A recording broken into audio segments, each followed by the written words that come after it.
Now, fashion is a multi-billion-dollar industry, and much of that is aimed at women. So it's ironic that gender inequality is so rampant in the industry. For more on inclusive fashion, I'm joined live from New York by Nailah Lymus. She's CEO of the Underwraps Agency. Welcome to the show. Thank you for having me. I appreciate it. So as we know, fashion is a very broad and very lucrative industry. But what sectors of fashion do women tend to dominate career-wise? There's really a variety of sectors in the fashion industry that women dominate. What's interesting is that they a bit dominate behind the scenes. So they're very active in the decision making, but occasionally you tend to see men in the forefront of the mouthpieces to relay the message as to what's exciting and what's popular and what's happening in the industry.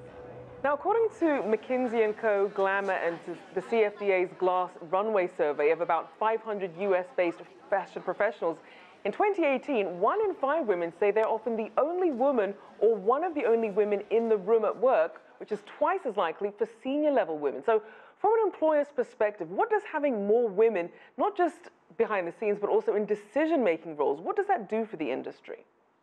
I believe that's a major eye-opening avenue for women in the industry, because a lot of the decisions, they do include questioning us for our expertise, and also to reach that demographic, they want to know insights from us as women as to what it is that is in demand.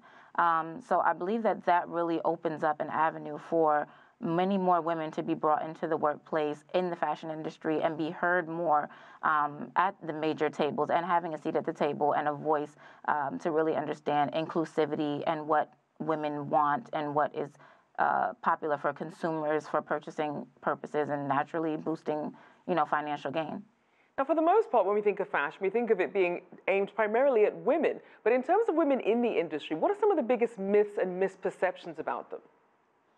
I would say often a lot of misperceptions, unfortunately, in the fashion industry is that the sexier you are, or the sexier you appear, and the more attractive you appear, the more knowledgeable you are, which is quite false. It can be true in some cases, but it's a bit of a misnomer. And what are some of the sorts of policies that you think would better nurture and promote female talent in the industry?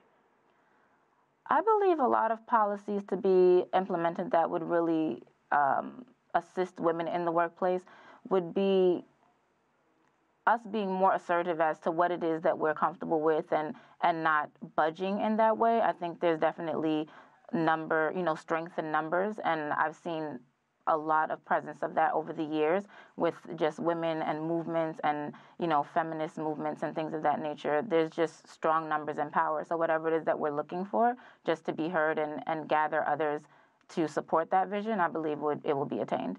Now, we always tend to see this flurry of activity, especially around Fashion Week, but what it really takes to get some of these collections, into the hands of consumers. So what are some of the specific challenges that face women in the fashion industry?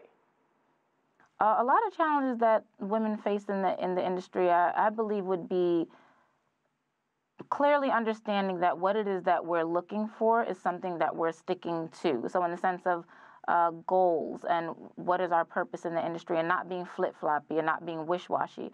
I believe that that is something that a lot of times is associated with men, that men are, it's a misunderstanding and misrepresented, but oftentimes society perceives men as having a goal and having a vision and working towards it and being very adamant. And oftentimes when they think of women, they think that we're not as strong in our delivery and in what it is that we want. So although we mention something that we're going for, or a career path, they think there's more room for us to be flip-floppy, or when we have children, we're going to change our minds, or, when we get married, we're going to go in a different direction because of whatever our husbands may say. And I think that is something that, needs to be clarified, and us showing that we are not moving in that direction, and we're very clear and focused as to what it is that we want, and making strategic movements towards that. Right. It will be more respect given and understanding. So globally, has the increasing number of female-led fashion houses and brands, has that improved employment opportunities for women?